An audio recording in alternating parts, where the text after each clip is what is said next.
নমস্কাৰ বন্ধু বান্ধৱীসকল, স্বাগতম জনাইছোঁ অন্য এটা জব আপডেট ভিডিঅ'লৈ। বন্ধু বান্ধৱীসকল, আজি নতুনকৈ মুকলি হোৱা বিভিন্ন ধৰণৰ প্ৰাইভেট জব আপডেটবোৰ আপোনালোকৰ বাবে পুনৰ লৈ আহিছোঁ। আশা কৰোঁ আপোনালোকে ভিডিঅ'টো চাই উপকৃত হ'ব।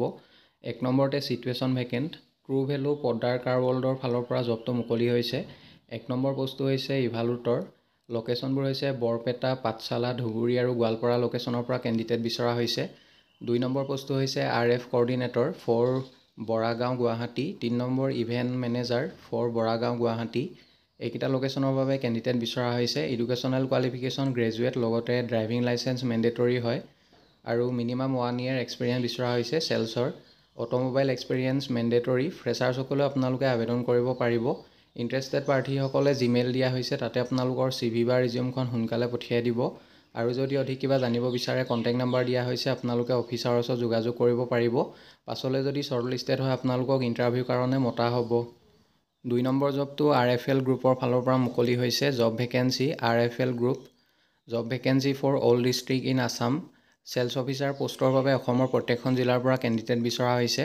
Qualification minimum higher secondary pass বিচৰা হৈছে।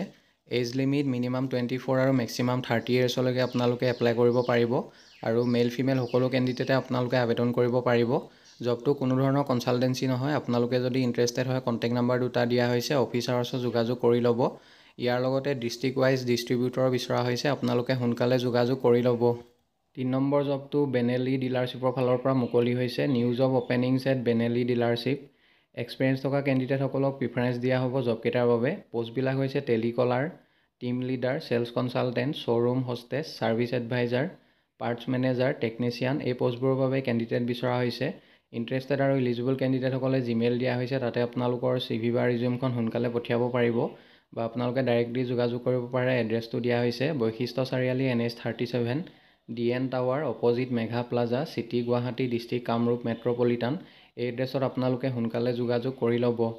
4 নম্বৰ জবটো আকাশা ফাইনেন্সৰ ফালৰ পৰা মুকলি হৈছে। আকাশা ফাইনেন্স ৰিকুৱাৰ্ড কালেকশ্যন এক্সিকিউটিভ পষ্টৰ বাবে কেণ্ডিডেট বিচৰা হৈছে। লোকেশ্যনবোৰ হৈছে তিনিচুকীয়া, ডিব্ৰুগড় আৰু শিৱসাগৰ। জবকেইটাৰ বাবে আপোনালোকে লোকেল কেণ্ডিডেটসকলক প্ৰিফাৰেঞ্চ দিয়া হ'ব শিৱসাগৰ, তিনিচুকীয়া আৰু ডিব্ৰুগড়ৰ। আৰু লগতে বাইক আৰু ড্ৰাইভিং লাইচেঞ্চ মেণ্ডেটৰী হয়। BESI NBFC background. জবকেইটাৰ বাবে ফিক্স চেলাৰী দিয়া হ'ব, লগতে ইনচেণ্টিভ থাকিব আৰু PF ESIC এইবোৰ আপোনালোকে সুবিধা পাব। ইণ্টাৰেষ্টেড আৰু ইলিজিবল কেণ্ডিডেটসকলে জিমেইল দিয়া হৈছে, তাতে আপোনালোকৰ CV বা ৰিজিউমখন সোনকালে পঠিয়াই দিব। লগতে অফিচিয়েল ৱেবছাইটটো দিয়া হৈছে, আপোনালোকে ৱেবছাইটটোত গৈ সবিশেষ চাব পাৰিব। বন্ধু বান্ধৱীসকল, এইখিনিতে এটা আপোনালোকলৈ সৰু ৰিকুৱেষ্ট, ভিডিঅ'টো চাই যদি ভাল পাইছে লাইক এটা কৰিবলৈ নাপাহৰিব। লগতে চেনেলটো যদি প্ৰথমবাৰলৈ ভিজিট কৰিছে ছাবস্ক্ৰাইব কৰি ল'ব। এনেকুৱা সকলো ধৰণৰ প্ৰাইভেট জব আপডেটবোৰ আপোনালোকে প্ৰতিদিনে পাই থাকিব। 5 নম্বৰ জবটো মধুটিং টিৰ ফালৰ পৰা মুকলি হৈছে। Situation vacant. এজন লেবৰেটৰী টেকনিচিয়ান আৰু এগৰাকী GNM নাৰ্ছ বিচৰা হৈছে। 1 lab tech and 1 GNM are required at Madhuting tea hospital. Salary as per NHM guideline. ইচ্ছুক প্ৰাৰ্থীসকলে আজিৰ পৰা অহা 10 দিনৰ ভিতৰত আপোনালোকে আবেদন কৰিব লাগিব। এড্ৰেছটো দিয়া হৈছে Madhuting tea, post office Hugrijan, district Dibrugarh, Assam, pin 786601। এই এড্ৰেছত আপোনালোকে যোগাযোগ কৰিব পাৰে বা এড্ৰেছত আপোনালোকে CV বা ৰিজিউমখন সোনকালে পঠিয়াই দিব। পাছলৈ যদি শ্বৰ্টলিষ্টেড হয় আপোনালোকক যোগাযোগ কৰা হ'ব বা আপোনালোকক ইণ্টাৰভিউৰ কাৰণে মতা হ'ব। 6 number we have a vacancy for billing profile at Lakhimpur, Assam. Location for a reputed hospital. জবটোৰ বাবে এক্সপিৰিয়েঞ্চ বিচৰা হৈছে 6 month মিনিমাম। কোৱালিফিকেশ্যন গ্ৰেজুৱেট বিচাৰিছে। চেলাৰী দিয়া হ'ব 15,000 to 20,000 পাৰ মান্থ। ইণ্টাৰেষ্টেড আৰু ইলিজিবল কেণ্ডিডেটসকলে জিমেইল দিয়া হৈছে, তাতে আপোনালোকৰ CV বা ৰিজিউমখন 3 Mayৰ ভিতৰত পঠিয়াব লাগিব। পাছলৈ যদি শ্বৰ্টলিষ্টেড হয় আপোনালোকক যোগাযোগ কৰা হ'ব।